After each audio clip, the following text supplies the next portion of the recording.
Good morning, everyone. Welcome to an all-new On the Mark TV and radio from Westfield Community Programming, 89.5 FM WSKB, and our media partners at Agawam Media and Southwick Community Television. I'm your host, Mark Auerbach, and here in the studio this morning is Bill Westerlind, a well-known figure in the arts community here in Westfield.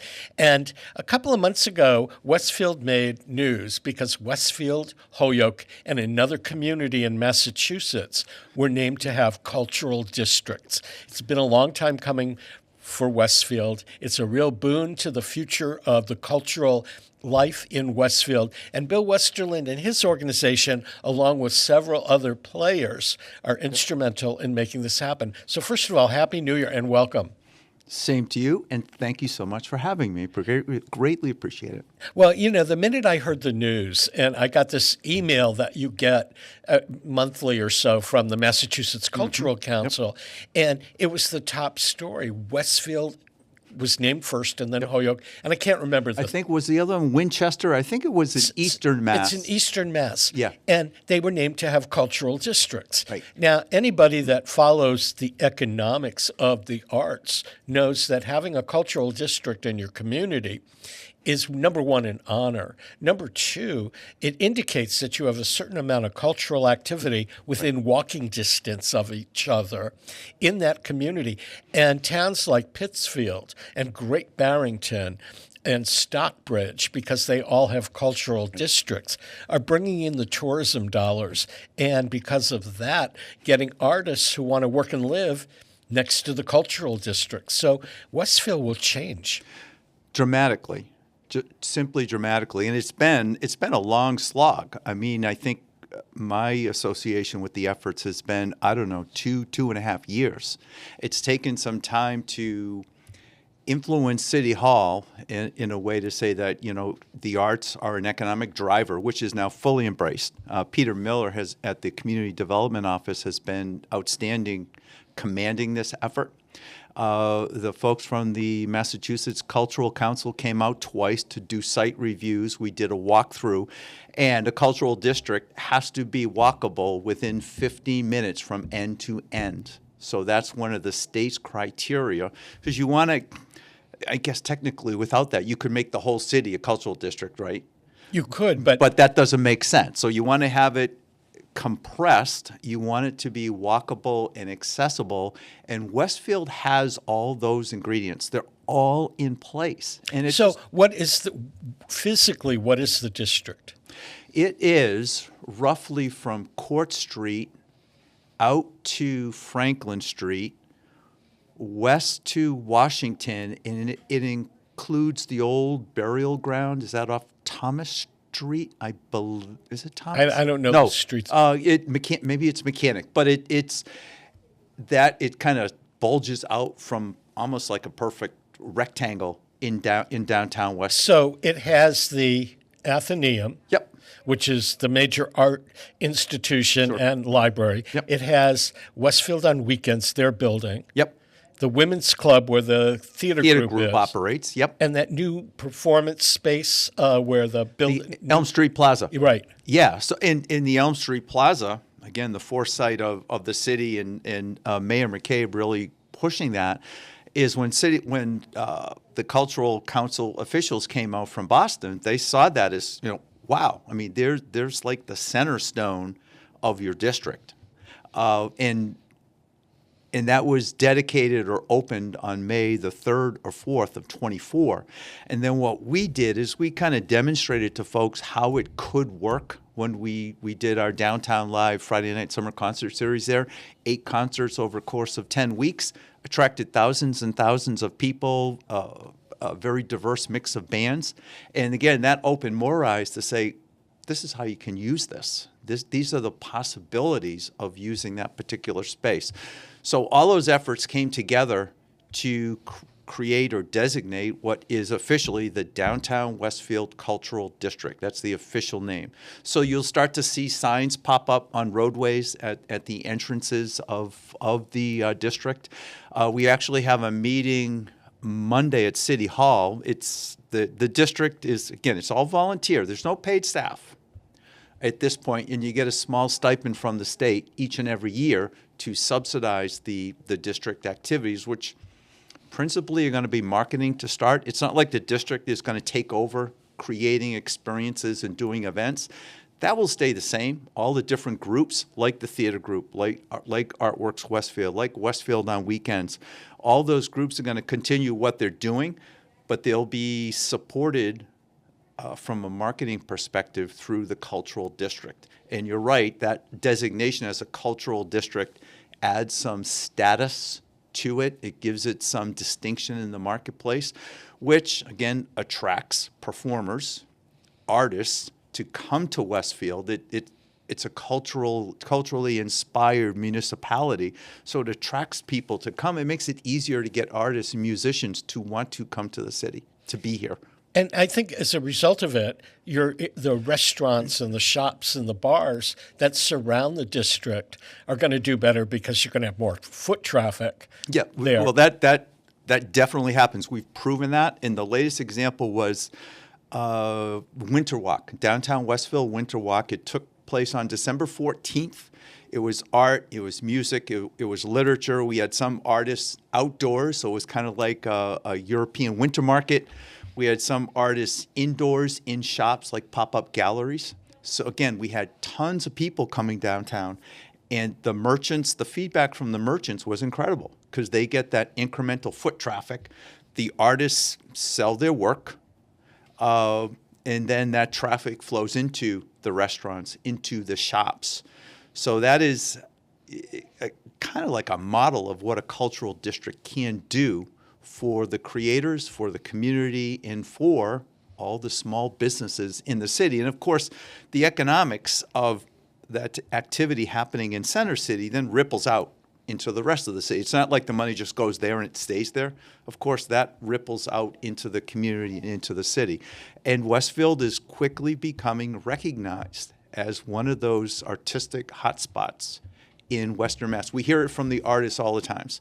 We get inquiries from musicians right after the summer series ends. We want to come to Westfield. We want to play in your. So that inspires us to think the course that we're on has a great trajectory going forward. I would think so. And as an arts reporter who covers Westfield, I mean, I have artists coming up to me and saying, are there theaters there we can rent? Where can we perform? Who are the key players? Everybody wants to know who the key players are. And what does Westfield offer? And my first introduction to Westfield was Stanley Park when I worked for the Springfield Symphony, and they did a summer concert series at Stanley Park. And then I realized that's a big draw. Everybody knows Stanley Park. Sure. And other people know Westfield for Barnes Airport. Yeah. For the economic impact Sure. it has, but also it has a great restaurant at the airport and a brewery, what do you call it, a brew pub or... Bright Eyes, a brewery opened up on, what's it called, Airport Way? Whatever. Airport Road Yeah. and things. But they may know Westfield because of Westfield State University. Sure. But there's this vibrant town that's trying to become a Great Barrington. In terms of the cultural aspect and also the economic aspect, that is all coming together. Now, that's going to take time, but anecdotal evidence suggests places like Ray Ray's Cafe came to Westfield from East Hampton, which is a cultural district, because they saw the potential in Westfield. Comfort Bagel just opened. They came down from Holyoke because they saw the potential in Westfield. Tribeca, the brand new restaurant downtown, in part, they saw the vibrancy of the city and made their choice based on that and the 100 parking spaces that are across the street at the Elm Street Plaza. So the anecdotal evidence suggests that businesses are also looking at Westfield as a place to be. And Circuit Coffee, an independent coffee roaster. Sure. I mean, there are things that Westfield lacks right now. We don't have a bookseller. Right. Not every community does. Springfield doesn't. Right. But that's something it's lacking. And there are music opportunities for people in Westfield. Yep. A lot on the campus of Westfield State, which is somewhat inaccessible because of parking issues, but it's there. And Sure. with this cultural district, I think more and more activity in a variety of arts and crafts and performance will want to put Westfield on the map. And once a musician knows that they can base here and work elsewhere, and a theater or a film person, then Westfield becomes a very popular place to live. It doesn't take much. Oh, agree 100%. And you're right, that word of mouth within the creative community, I mean, we hear it from the artists saying they love coming to Westfield because of the way they're treated here. We Artworks of Westfield, to us, the creators, the artists, the musicians, they're one of our core customers, our constituency. Treat them well, they always want to come back. So we're hearing that out there in that creative space, that folks are looking at Westfield and are excited to come here and can't wait for things to happen here. And what's interesting to me is that Westfield already has a track record of producing nationally known talent. Yep. Ann Petoniak was a Westfield native who went to Broadway maybe 30 years ago and was in a play called Night Mother. Yep. It was Tony Award nominated. There are two brothers from Westfield, the Burridge brothers, Nick and Josh. One of them toured nationally in Newsies and Cats, and the other one is in Moulin Rouge on Broadway. Mm-hmm. And they're both born and raised and trained here. The film and theater director, Michelle Joyner, graduated from Westfield High School, and she's currently on tour. Her play, The Shot, which is the story of the Washington Post publisher Catherine Graham, right, which stars Sharon Lawrence, is currently it started in Great Barrington, and now it's at Playmakers Rep in North Carolina. And Michelle lives in Great Barrington now, but she works in Westfield. Mm-hmm. So, and Ellen Redmond from the Springfield Chamber Players and the Symphony lives in Wyben. Yeah. So Westfield's on the map. For sure. And this is just the beginning, really. So it's taken, the 2.5 years to kind of ramp up to where we are today. So this will be the transition year with the cultural district, and then we'll see where it goes from there. Tons of opportunity for sure. And what I really love is it's being embraced. This idea of a cultural economy is embraced by City Hall.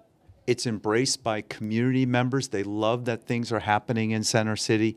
And again, it's embraced by all the creative communities out there that want to come to the city. Plus, I got to say the media, the Westfield News and its connection to Mass Live, plus all of the Westfield community program that comes from here, whether it's on 89.5 FM or Westfield community programming, to have supportive media really helps lift up any of the cultural things that you're going to do. For sure. And also, social media is also a huge component of it. So, it's part of that marketing is being relevant and having the awareness out there that things are happening. And I think all those are the ingredients that, again, creates that awareness and have people seeking out what Westfield has to offer. Before we take a break to acknowledge the underwriters, how can people learn more about the cultural district? Has a website been set up yet, or is that coming? That is coming. So the meeting on Monday, it's a formative meeting in terms of the structure. And, the website, is it social media? How is it going to be communicated? But that will be happening very, very shortly. And the key players, everybody has their own websites. And like for Artworks Westfield, you have a website. People can learn what's going on. Yeah, artworkswestfield.com. Head over there and we can keep you updated. Terrific. We're going to take a break to acknowledge our underwriters that make On the Mark and ArtSpeed and all these other programs possible. And we'll be back. Peter Coles is our chief engineer. Don't go away. Support for the community programming of WSKB is provided by the Dunkin' Donut Shops of Westfield and the Sardinia family. It's nice to know that even as the world changes, Dunkin' Coffee remains the same at 7 convenient locations throughout Westfield. Underwriting support for the community programming of WSKB is provided by the Greater Westfield Chamber of Commerce, the voice of business for the Greater Westfield communities. Informing, educating, advocating, the Chamber provides opportunities for members to make meaningful connections on local, regional, and state levels. For more information on the Chamber's many events, workshops, and programs, as well as the benefits of membership, visit westfieldbiz.org. The Chamber focuses on the most important economy, yours. Join me, Tina Gorman, each week from 6 to 8 a.m. for Wake Up Wednesday, when my guests and I discuss health, wellness, and lifestyle reimagined. Community Radio. 89.5 WSKB. Live from Studio 120 at Westfield Technical Academy, this is WCPC Channel 15 and 89.5 FM WSKB Westfield. Welcome back to On the Mark, everyone. I'm Mark Auerbach. Peter Coles is our chief engineer. If you've missed a part of today's program, or you want to watch or listen to it again, or share it with friends, it's archived along with all of our other programs on YouTube under WSKB Community Radio. My guest this half hour is Bill Westerlind, who is one of the people involved in the Westfield Cultural Council.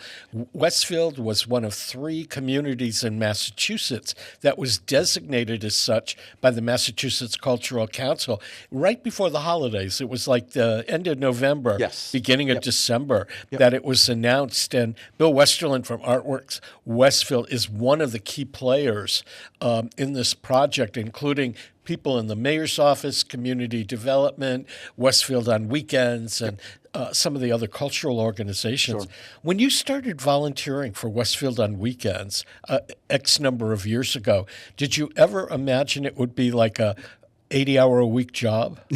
You mean Artworks of Westfield? I've never volunteered for Westfield on weekends. No, but I mean Artwork Westfield. Did you think as you started to work for this cultural district that you'd be working 80 hours a week? No. I retired March 1st of 2024, and I went from a full-time job there to a full-time job in the arts, for sure.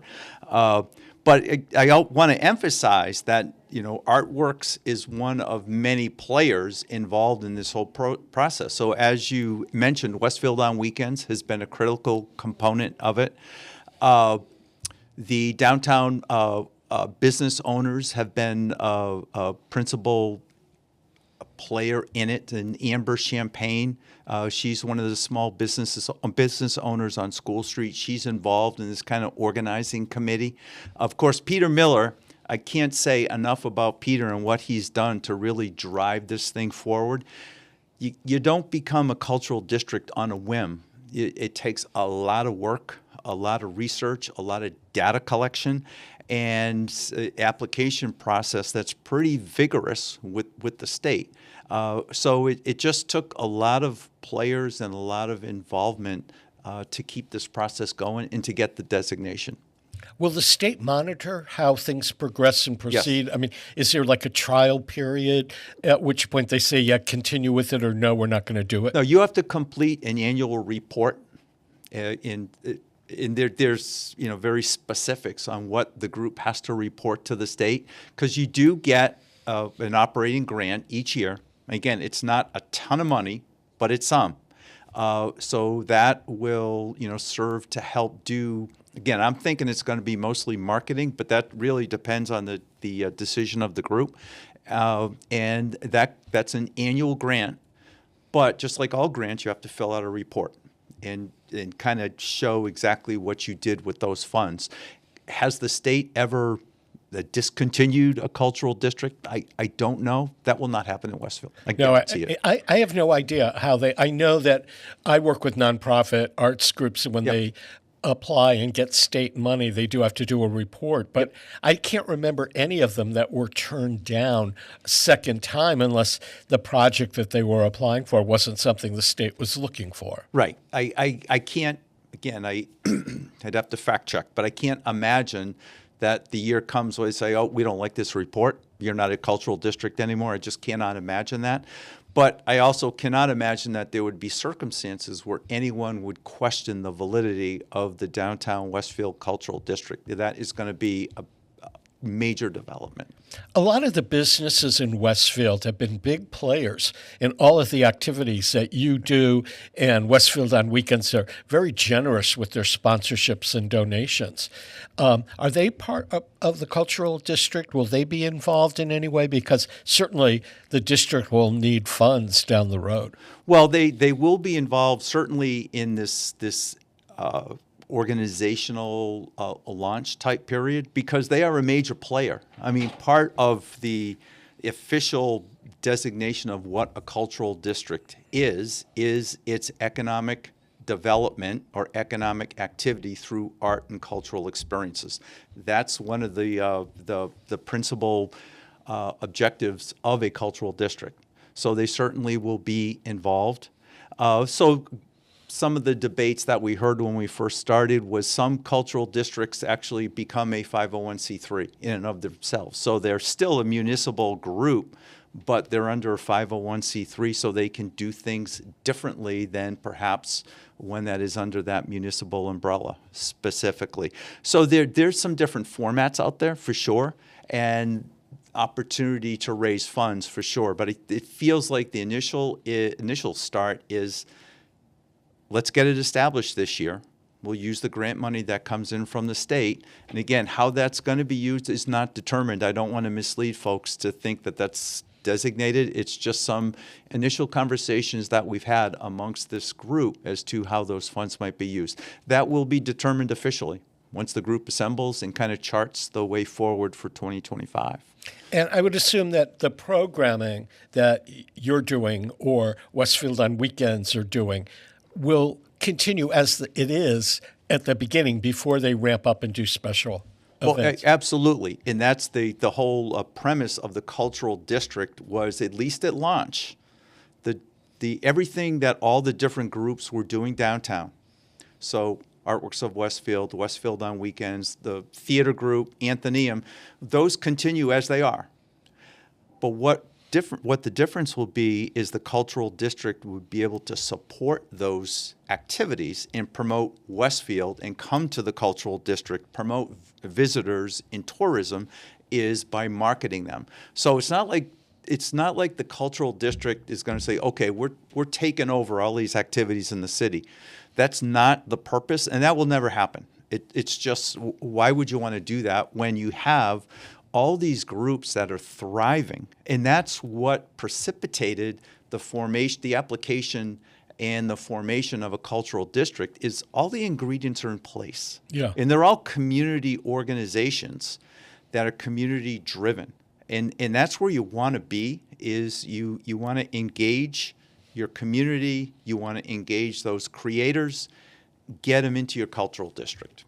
Are there any challenges that you guys have? Was there any objection as you were applying for this and pulling it together? Are there people that have qualms?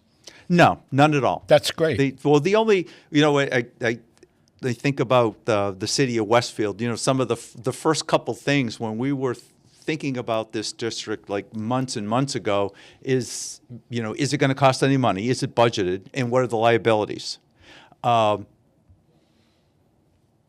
They were really non-starters. Yeah, because why would they be liable when the activity's already happening? It's already happening. Correct. I think sometimes the fear is, well, if it comes under a municipal umbrella, does that somehow incur more liability? And again, that's just my thought process as I was listening to some of these conversations. But as far as, has anyone come to City Hall or to any of the partners in this and said, no, we don't want a cultural district, we don't think it's important?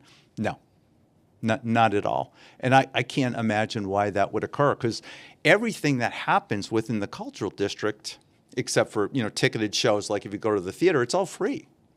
So you can just come down and go to a concert, go to an art show. You can go into the Renova, where Westfield on Weekends is located, and see some beautiful art exhibits. It's all free to the community.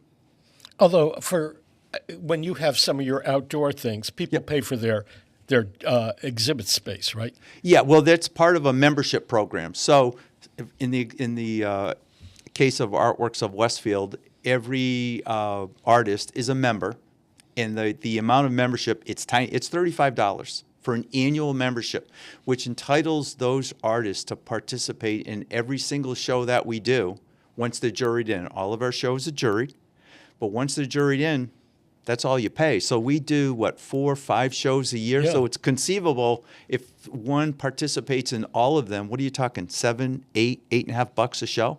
That is nothing. Yeah, of course not. That is nothing. And philosophically, when we started the group, is we never wanted to balance our finances on the back of the people who we're supposed to serve, which is the creators and the performers. That was our operating philosophy from day one. So if somebody's listening today that is a creative, either an artist or a musician or An author. Whatever their a film, whatever, and they want to get involved with this cultural district when it gets up and running, where do they start? Do they go to you? Do they go to Westfield on weekends? Well, I think they could reach out to those 2 groups for sure. Reach out to City Hall, to the community development. Those will be some initial starting places. And I also think, to be involved in the cultural district, which really is kind of like an extrapolation of all these groups, I think reaching out to any one of those groups, they're always looking for performers, for artists, and for volunteers. And sponsors. And sponsors are big. And, again, talking from speaking of a nonprofit with 0 staff, all of the artworks of Westfield funding is primarily through sponsors and underwriters. And they've been extraordinarily generous. We are so happy with the generosity of our sponsors and underwriters. But I was doing some numbers for our annual meeting, which is happening the 11th of January, the Artworks of Westfield annual meeting. And I want to say full 45% of all our revenue comes through sponsors and underwriters, which is significant. I see a lot of the concerts and the playbills and, the Athenaeum and the sponsors and stuff. And what's really cool about Westfield is you have the big businesses, all of them are involved, but you have entrepreneurial support, small business support. So a lot of community players that other communities don't have. Right. So I think about our Downtown Live Friday night concert series. We have, I'm going to guess, 12, 15 small business sponsors from downtown Westfield, which is great. And we don't charge them a lot of money. But it's their way of kind of helping us out, their way to say we like what you're doing. And again, it creates that sense of community, of this togetherness, that it really brings Westfield together. So you got this cooperation between cultural groups, community, creators, the business interests. It's great for the city. And I got to say that the artists appreciate it. I know the visual artists love working with you. I work with the Springfield Chamber Players, and they do a 3-performance series at the Westfield Athenaeum. And they love coming to Westfield between the restaurants and the fact that they can walk down the street from the Athenaeum to, a vibrant and up-and-coming downtown. They love it. In downtown Westfield, it's very accessible. It's very walkable. It's very safe. Sometimes you hear some of the stuff online that tells you or implies otherwise. Absolutely not true. It's a great place to be, very walkable city, very safe city. Bill Westerlind, it's always great to have you on this program. I hope that you come back in the spring when your season at Artworks Westfield kind of takes off as soon as we get the snow and winter out of here. I'll be back. Terrific. We're going to take a break to acknowledge our underwriters, and we'll be back with more On the Mark. Peter Coles is our chief engineer. I'm Mark Auerbach. Don't go away. Underwriting for Community Radio on WSKB is brought to you in part by Rockies. Over 30 convenient locations throughout Massachusetts, Rhode Island, New Hampshire, Connecticut, and Florida. One of the nation's largest ACE dealers. Expertise and great product selection in paint, hardware, lawn and garden. That's Rockies. Rock solid service since 1926. On the web at Rockies.com. Hi, this is Harry Rock, host of Rock on Westfield every fourth Wednesday at 8 a.m. Tune in for my view of this place I call home. Community Radio. 89.5 WSKB. Live from Studio 120 at Westfield Technical Academy, this is WCPC Channel 15 and 89.5 FM WSKB Westfield. Welcome back to On the Mark, everyone. I'm your host, Mark Auerbach. Peter Coles is our chief engineer today. Our guest for this half hour is Dr. Jay Levin from Mass General Brigham and Cooley Dickinson Hospital in Northampton. He's a neurologist there. He's been on the program before where we had a chance to talk about ALS last fall. Today, our topic is migraines and headaches. And Dr. Levin, welcome back to On the Mark. Happy New Year. Thank you so much for having me back. We talked back in the fall after you did the program with us on ALS about wanting to do a program about headaches and migraines in particular, and you as a neurologist or a specialist in that. What's the difference between an everyday headache and a migraine? So that's a great question, and that's one that I encounter almost every day in my office. Headache is probably the majority of what I see day in and day out, one of the most common entities that enters a general neurology clinic. So a migraine, by definition, is a throbbing, typically one-sided headache that's either throbbing or pounding in quality, and it is often associated with things like bright light sensitivity, sound sensitivity, smell sensitivity, and often associated with some nausea or vomiting. It's a little bit more intense or more severe than just your garden variety tension type headache, which is often described as more of sort of just an achy squeezing pain around your head. It's certainly part of a spectrum. So tension or mild, everyday headaches can sometimes evolve and progress to a full-blown migraine. And sometimes as migraines are sort of petering out, they can sort of be left with this sort of lingering, dull, achy tension type pain.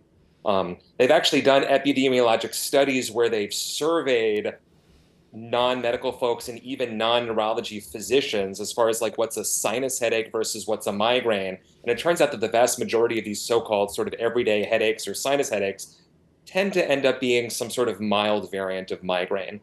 So again, it's all on a spectrum, and that's where sitting down in the office and sort of going through a thorough headache history and just tell me your story, tell me about your headache history can be very, very helpful as a starting point. So somebody gets a headache and they don't know whether it's a regular headache or a migraine. How do they self-treat before they realize that they need to see a doctor about it? So that's a great question. Everyone experiences headaches a little bit differently. Everyone has their own unique experience. So oftentimes folks will medicate with over-the-counter analgesics. Ibuprofen, Tylenol, Excedrin are probably three of the most common things that folks would use.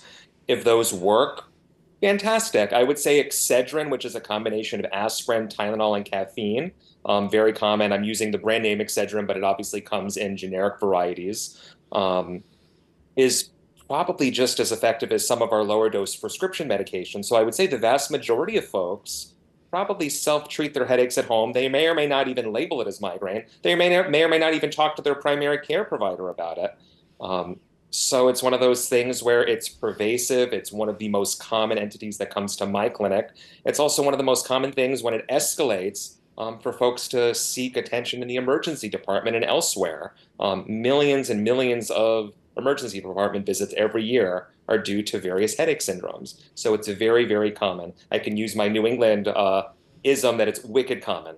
Very, very wicked common. Wicked common. So let's say you have a headache and it's not the garden variety and you realize it's something more and they end up in your office. How do you diagnose that they have a migraine and what kinds of treatments are available for people that have them? Yeah, so first of all, diagnostically, when I'm first meeting a patient, the first thing I want to do is sort of just take a step back after I introduce myself. I'm just going to take some notes and listen to your experience. Tell me about your headache. If I were in your shoes, if I were in your skin, what sort of headache are you experiencing? What sort of pain would I be experiencing if I were in your shoes? And then from there, we can sort of delve into sort of what is your pattern and evolution of pain over time. Are these things that started lifelong back around puberty, pre-puberty, post-puberty? Was there a traumatic incident, a car accident, or a medication that was initiated that triggered all of this? How often are the headaches occurring? What are some of your risk factors or triggers for things that might make today a more headachy day versus what make today a minimally or non-headachy type day? And sort of just delve into what sort of patterns we can find, and then based on some of those patterns and the description of folks' headaches pain, we can often establish relatively quickly whether or not we're dealing with a migraine versus some other type of headache disorder. And then from there, we can delve into what sort of therapies, what have you tried, what have you been there, done that? I break things down into acute rescue medications. So what are some treatments when you feel a headache brewing and the runaway freight train is beginning to gather steam and barrel out of control? What do you take to try and pump the brakes on that runaway freight train from an acute rescue perspective? Versus what can we do on a more preventative side of things to try and prevent the runaway freight train from ever picking up steam in the first place? Yeah.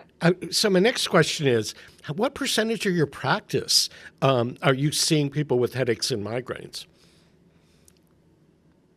Probably a third to half of my practice is headache medicine. It is I don't want to say that it's all of what I see, because I see a lot of other things: stroke, seizure, dementia, ALS, neuropathy, and other neuromuscular conditions. But I'd say that headache is probably the majority single diagnosis of what I see most frequently. I'd say probably a third to half of what I see day in and day out. So it's, again, wicked common, and very, very prevalent. I think the vast majority, something of like 90 or 95% of American adults will have experienced at least one migraine in their lifetime. It's a lower percentage of folks who can call themselves, routine or regular migraineurs or migraine sufferers, but it is a very, very common malady in humankind.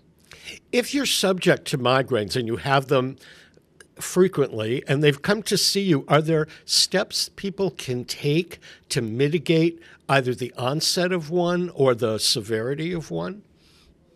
Absolutely. So this is sort of getting at the acute rescue side of things. So I sort of bounce back and forth between the runaway freight train analogy, that the headache is beginning to roll out of control, what can you do to pump the brakes on it, versus sort of a sinking ship analogy, that the ship is taking on water, what can you do to close the floodgates? Our first step in sort of a stepwise fashion is some of those over-the-counter analgesics, the non-steroidal anti-inflammatories, or NSAIDs, which encompass things like ibuprofen, naproxen, and Excedrin, which is a combination of aspirin, Tylenol, and caffeine. That's sort of our first step for folks who have milder headaches or are just starting out dipping their toes in the water with treatment. Some of those over-the-counter therapies work great. When we start to progress to more prescription strength medications, you're either, if you have an allergy to some of those over-the-counter meds, or you flat out try those over-the-counter meds and they're just not sufficiently effective, our first step in rescue therapy is a class of drugs called triptans. Triptans, there are about a dozen different ones. Sumatriptan or Imitrex is the one that many people may or may not be familiar with. The triptan class of medication basically serves to block or inhibit some of those migraine signals. It's sort of like closing the floodgates to prevent more flooding from coming into the sinking ship, or it's sort of like a brake on that runaway freight train. At a chemical level, without getting too technical, the sort of prevailing theory with migraine is this hypothesis surrounding a neurochemical called CGRP, or calcitonin gene-related peptide. CGRP levels we know to be elevated during a migraine attack, and they are low or undetectable in between attacks. So a lot of our new therapy is geared at trying to sort of reduce the release of CGRP or block the effects of that neuroinflammatory chemical. The anti-inflammatory medications, ibuprofen, Excedrin, and so on, are generally anti-inflammatories that serve to sort of calm down that overall inflammatory pathway. The triptans, sumatriptan, rizatriptan, the list goes on, and they have some different qualities that we could discuss in detail as far as which ones are faster acting versus longer lasting, depending upon how folks experience their migraines and how they respond to treatment. The triptans basically serve as closing the floodgates or preventing the release of CGRP. So they're going to be more effective earlier on in the migraine. So I will often advocate for patients, if you're even having that conversation with yourself, is this just a mild everyday headache? is this a migraine? Is this something that's evolving? Just take a medication. I'd much prefer that you feel better and sort of waste the medication. If the medicine works and you feel better and the migraine dissipates, then it was not a waste of medication. It did its job and you're feeling better at the end of that. So I would say the over-the-counter medications, ibuprofen, Excedrin, and so on, are sort of our first step. The triptan class of medication would sort of be our next step as far as first-line prescription therapy. And then we do have a very exciting new class of medications that actually block CGRP directly. These are very exciting new medications that have come out really just in the past 4 or 5 years. And they really took off towards the beginning of the pandemic back in 2020. And these are overall a very safe and well-tolerated class of medication that inhibit the neurochemical CGRP, and they block that chemical directly. If you're feeling a migraine coming on, and you take the medication right away, does that lessen it, prohibit it? And at what point, when you start to feel something coming on, should you medicate? So I think at the first sign of you feel like something coming on, the earlier and more aggressively you can treat it, oftentimes the better the outcome.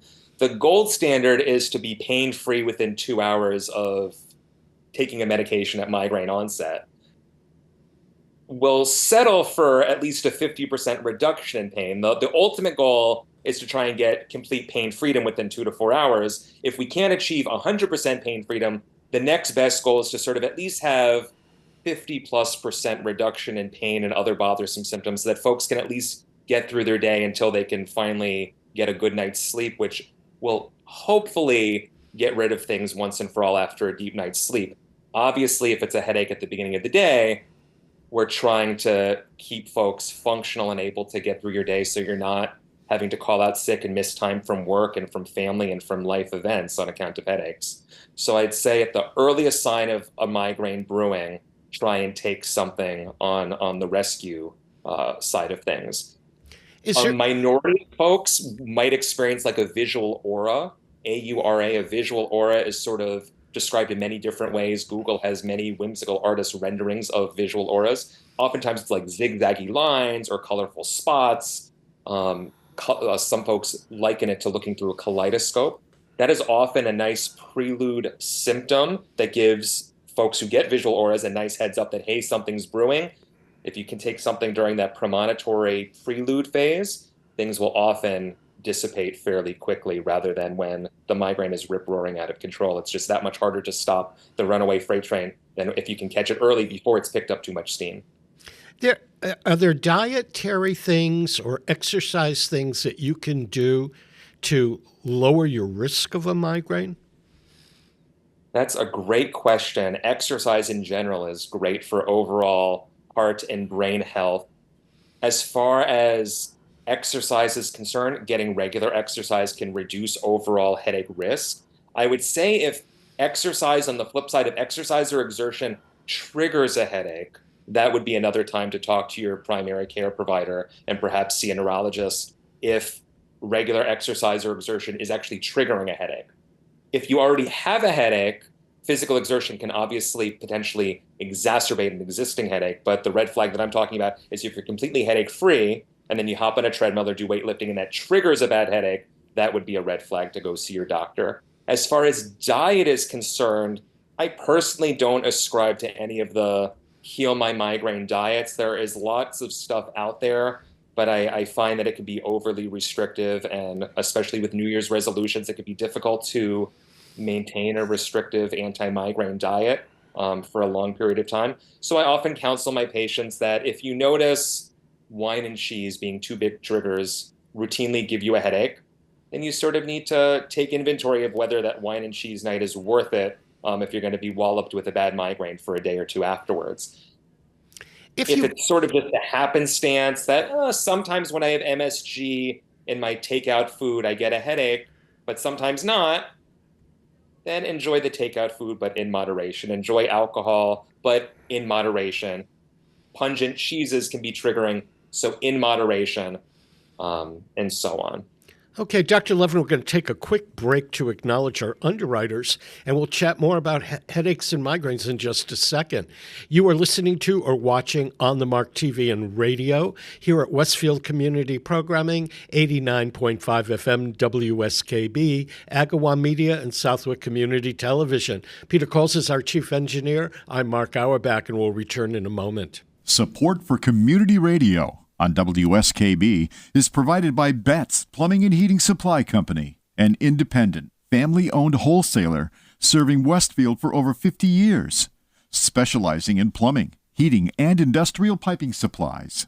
On the web at bettsplumbing.com or at 14 Coleman Avenue in Westfield. Underwriting support for the community programming of WSKB is provided by the Greater Westfield Chamber of Commerce, the voice of business for the Greater Westfield communities. Informing, educating, advocating, the Chamber provides opportunities for members to make meaningful connections on local, regional, and state levels. For more information on the Chamber's many events, workshops, and programs, as well as the benefits of membership, visit westfieldbiz.org.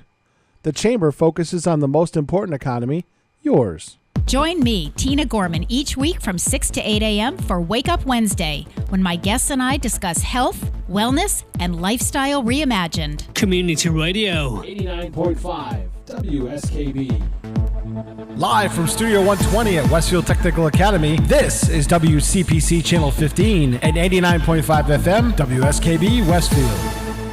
Welcome back to On the Mark, everyone. I'm Mark Auerbach. Peter Coles is our chief engineer.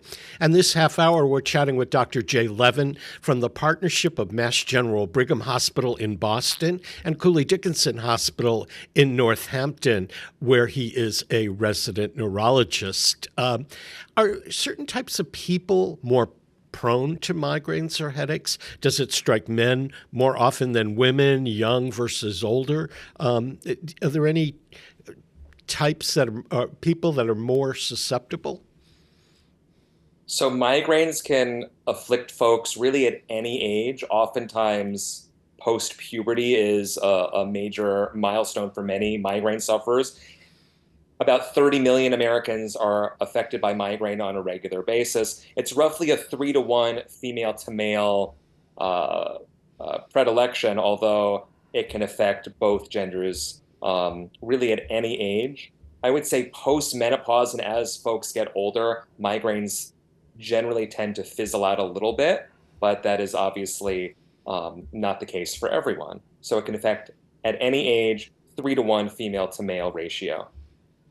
And if does it occur in children, or you said puberty? What about younger kids?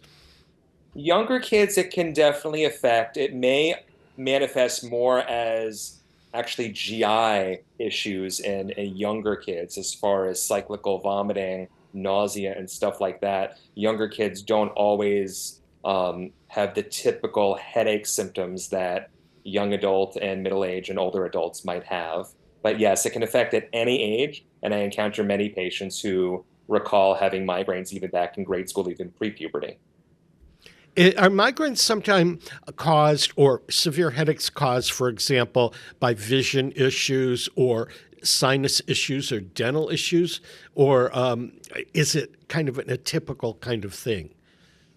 So those are all risk factors. Whenever I encounter a patient who does a lot of computer work, we'll spend time talking about ergonomics, taking breaks to rest your eyes, using yellow tinted lenses or special screens to reduce eye strain. So there can definitely be a huge vision component to things. And I'm sorry, the other aspects, I got excited about vision changes, but yes. I wasn't sure because a lot of my colleagues in radio, TV, and in theater get impacted by the bright lights that are in our studios frequently. Or if you're working on stage, strobe lighting. If there's strobe lights during a performance, that can trigger a headache. So I wasn't sure whether there were environmental issues that really played a part in headaches and migraines, or whether it's more within the system.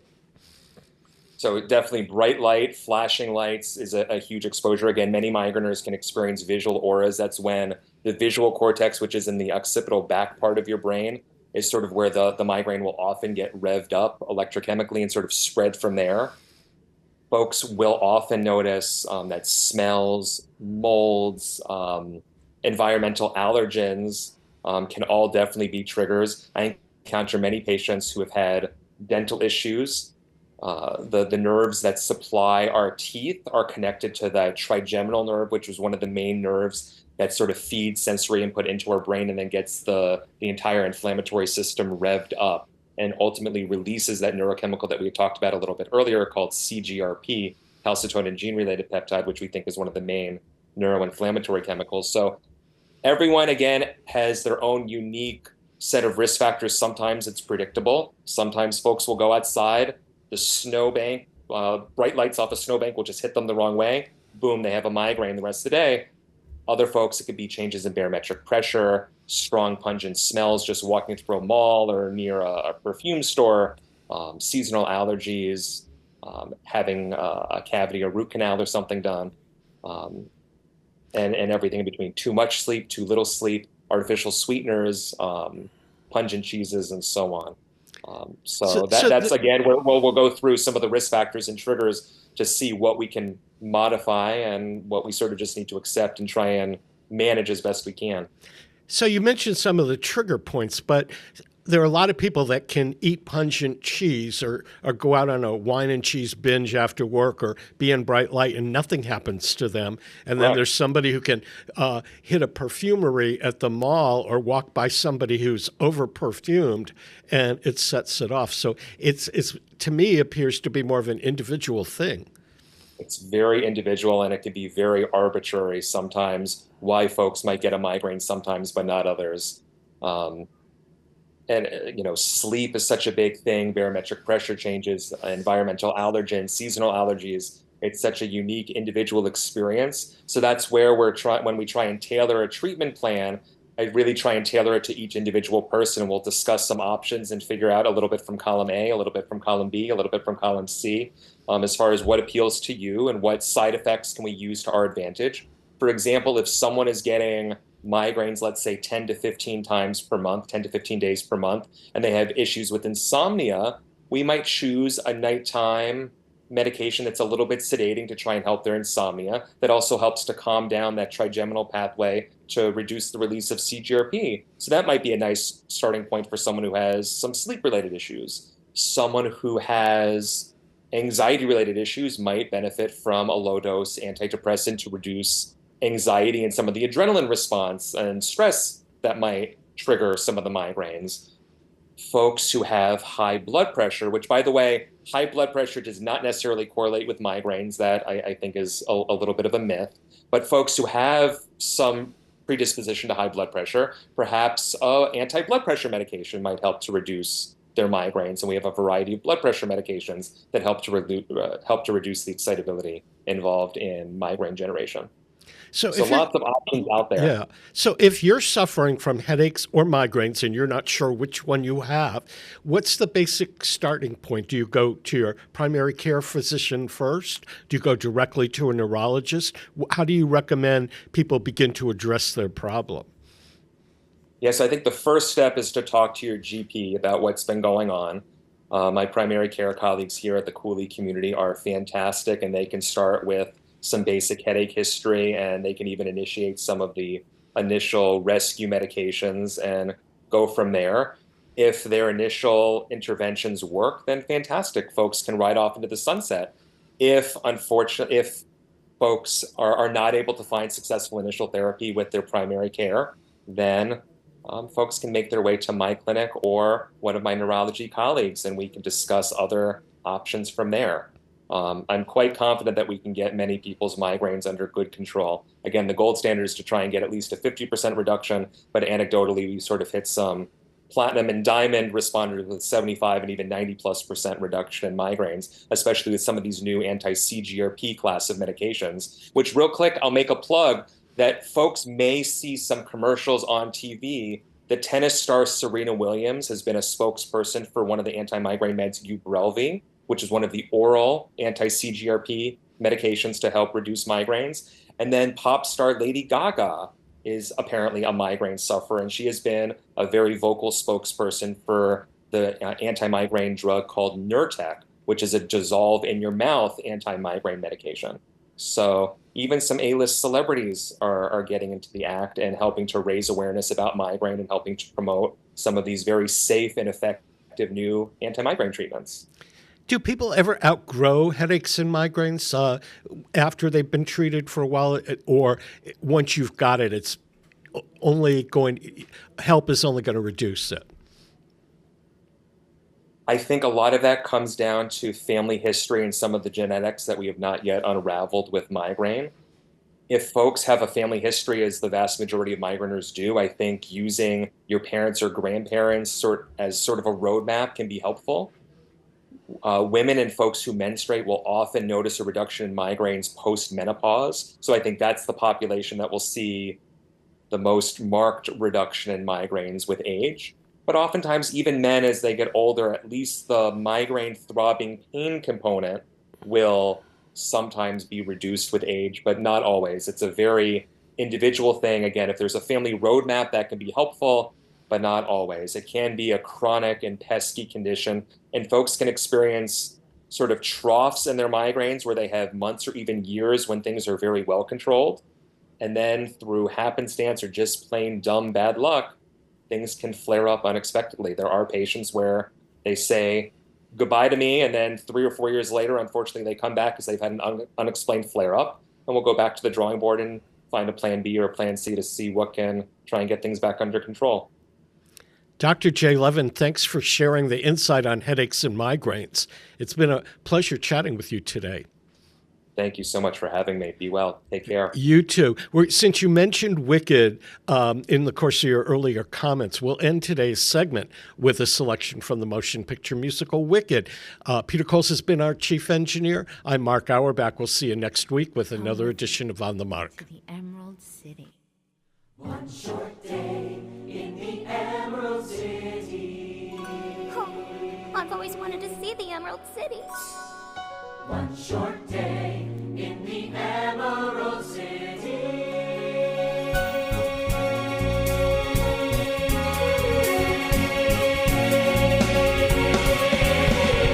One short day in the Emerald City. One short day full of so much to do. Every way that you look at the city, there's something exquisite you'll want to visit before the day's through.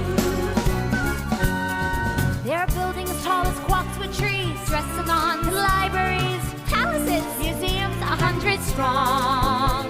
There are wonders like I've never seen. It's all grand and it's all green. I think we found the place where we belong. I wanna be in this hoi polloi.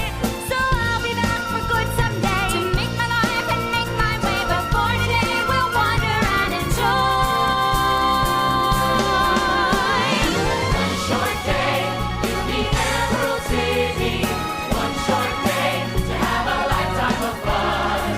One short day. And we're warning the city. Now that we're in here, you'll know we've been here before we are done. Elfie, come on. We'll be late for Whistlemania.